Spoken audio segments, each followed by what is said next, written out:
So good morning, and I want to talk to you this morning about something that's quite subtle and yet very powerful. That is the power of intention. In regards our everyday life and in regards particularly our spiritual practice, intention is primary.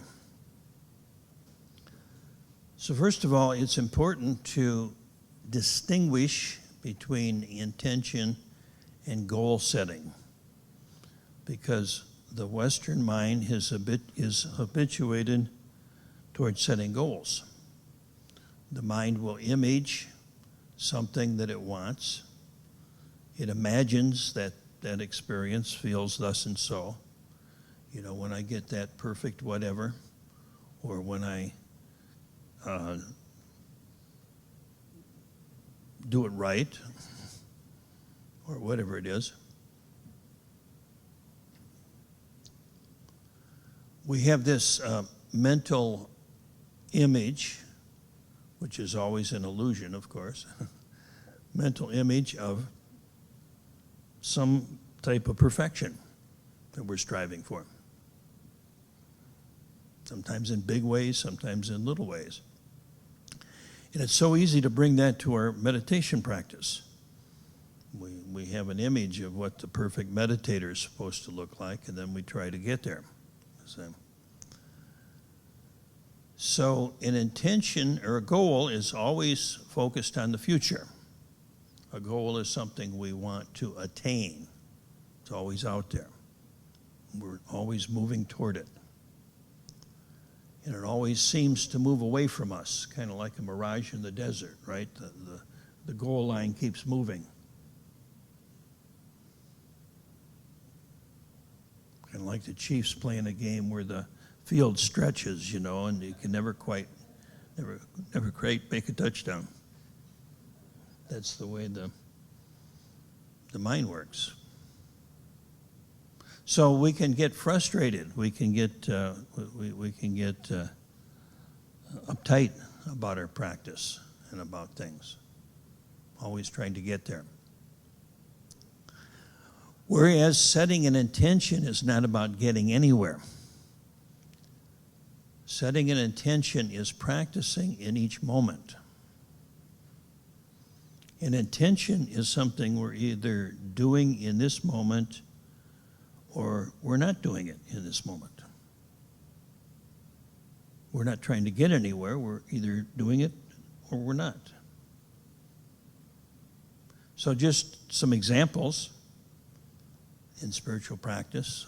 Let's say we're wanting to practice non-attachment, okay? Let's say we've adopted that as our practice for today. Equanimity and non-attachment. So what can happen is the mind will create an image of what that looks like.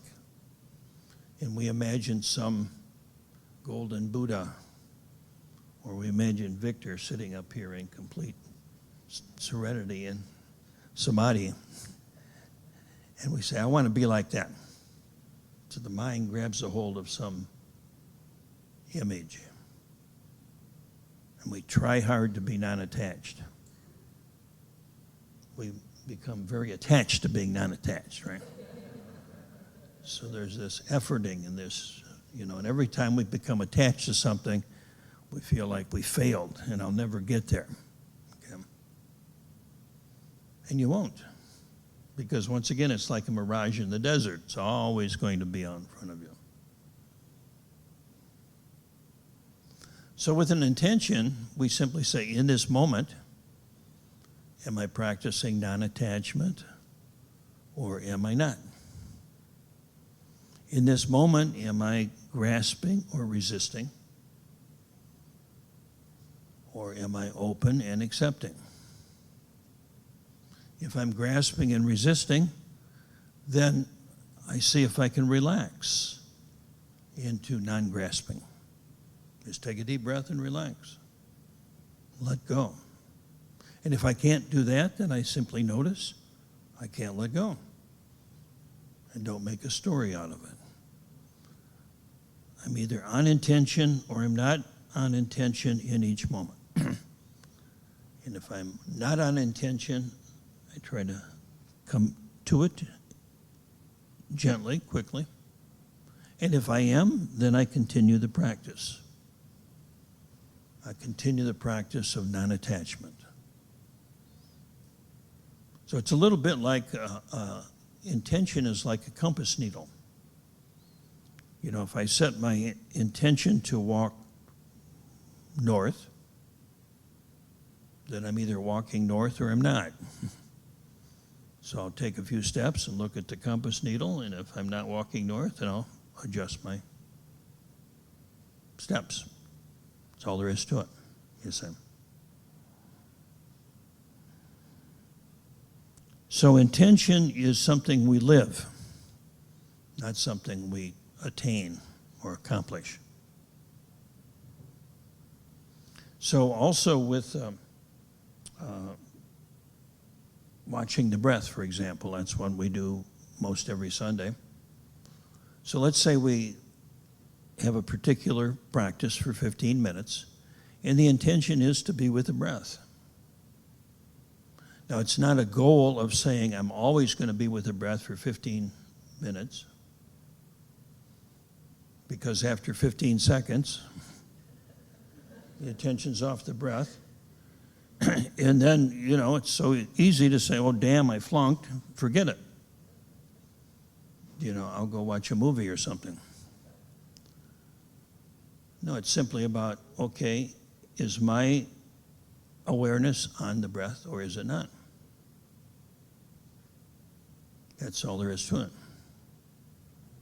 If it's not, I bring it back to the breath. If it's on the breath 99% of the time, great. If it's on the breath 1% of the time, great. Doesn't matter. It's either on the breath in this moment or it's not. That's all. Because the mind wants to try to reach a goal, and then when the bell rings, it looks back and says, oh, man, that was a terrible meditation. That was at least a D-, you know. Or if we feel good about it, we'll say, well, that's an A. I'll give myself an A for today. I can't wait for the next meditation to show up. And then we get a D- on it. Then we want to quit. Okay. So intentionality is living in each moment with a clear sense of purpose. But purpose is not about trying to get somewhere. It's simply about where is my next step. When my kids were young, we used to play a game where we would hide something, that we'd have them go in a different room and hide something in the living room, and then they'd come out and, you know, we'd play, they're getting warmer, you're getting colder. If you take a step and you're getting closer, then you're getting warmer. Intention's the same way. You know, in each moment we're getting warmer or colder. We're getting closer to our intention or we're not. So when we sit, it's important to be clear on what the intention is, or when we practice any kind of meditation, actually. If I'm doing walking meditation, is my intention to be with the breath, or is my intention to be with the experience of walking? Maybe that's better. Whatever it is, just decide ahead of time what it's going to be. If you're going to be with the breath, great, just be with the breath. But it's what we definitely don't want to do is say, well, I'm going to be with the breath, and then that's too damn hard, so I'm going to be with the body for a while. But that hurts, so I think I'll say a mantra for a while. And anyway, the football game's coming on pretty soon, so I'll just quit. So, don't want to do that. The intention is to sit for a certain period of time with the awareness somewhere. And it's okay, too, if you say, I'm going to sit for 10 minutes with the intention on the breath, 10 minutes with the intention on the body. But whatever it is, you're doing it intentionally. We're not We're not doing it out of reactivity.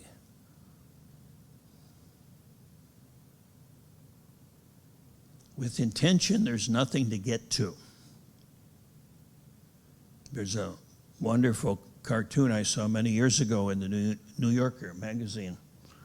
It shows a Bedouin family crossing the desert on a camel. Or each person in the family was on a camel.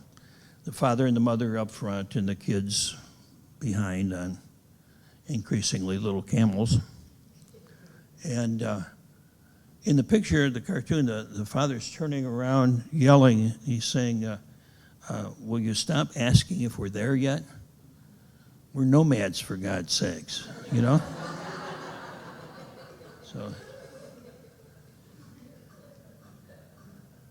So no, we're nomads in our practice. We're not going to get there, okay? But we point our camel in the right direction and have it take one step at a time closer to wherever it is we want to go.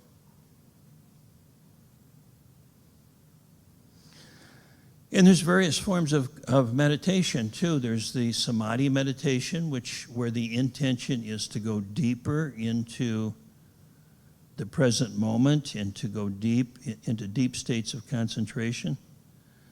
Vis-a-vis mindfulness practice, where the intention is to simply be aware of whatever we're experiencing in the moment. So the different forms of meditation really are simply based on different intentions. Metta practice has a different intention than vipassana practice. You know, with metta, the intention is to cultivate goodwill and kindness in the heart and to generate that and have it spread out to all beings everywhere. That's the intention, is to wish loving kindness for all beings. And so the different types of meditation practice really revolve around different intentions that they have. There's no goal to any of them. There's simply the intention of each practice. In our everyday life, you know, we can have an intention of living with awareness.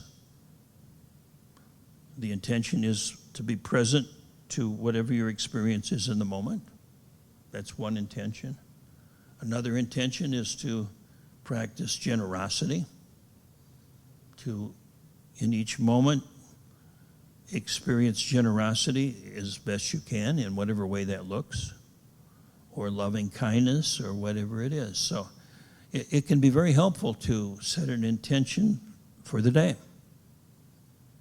Sometimes I'll just say my intention is to keep track of my eyeglasses and my car keys. If I do that, that's pretty good, you know. Or sometimes the intention is to stay present to my hands and feet, or to be aware of the body throughout the day, or to be aware of craving, or to be aware of resistance. Whatever the practice is, that's the intentionality. And it's interesting that intentionality is kind of like a seed. We plant it, and it seems to be very small, but it grows, and it grows, and it grows as we stay with it. And like the acorn that becomes the oak tree, which becomes the acorn, becomes the oak tree, the intention begins to snowball. And so first we make the intention begins to guide our life, and then the intention becomes our life.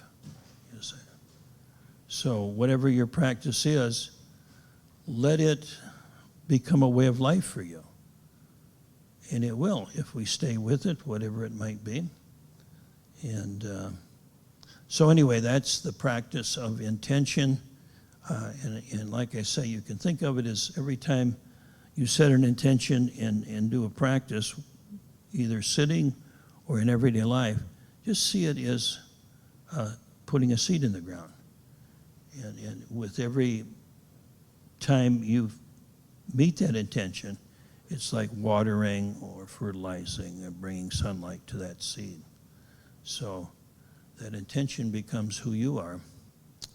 And so thank you for your presence. Thank you for sharing your practice with us this morning.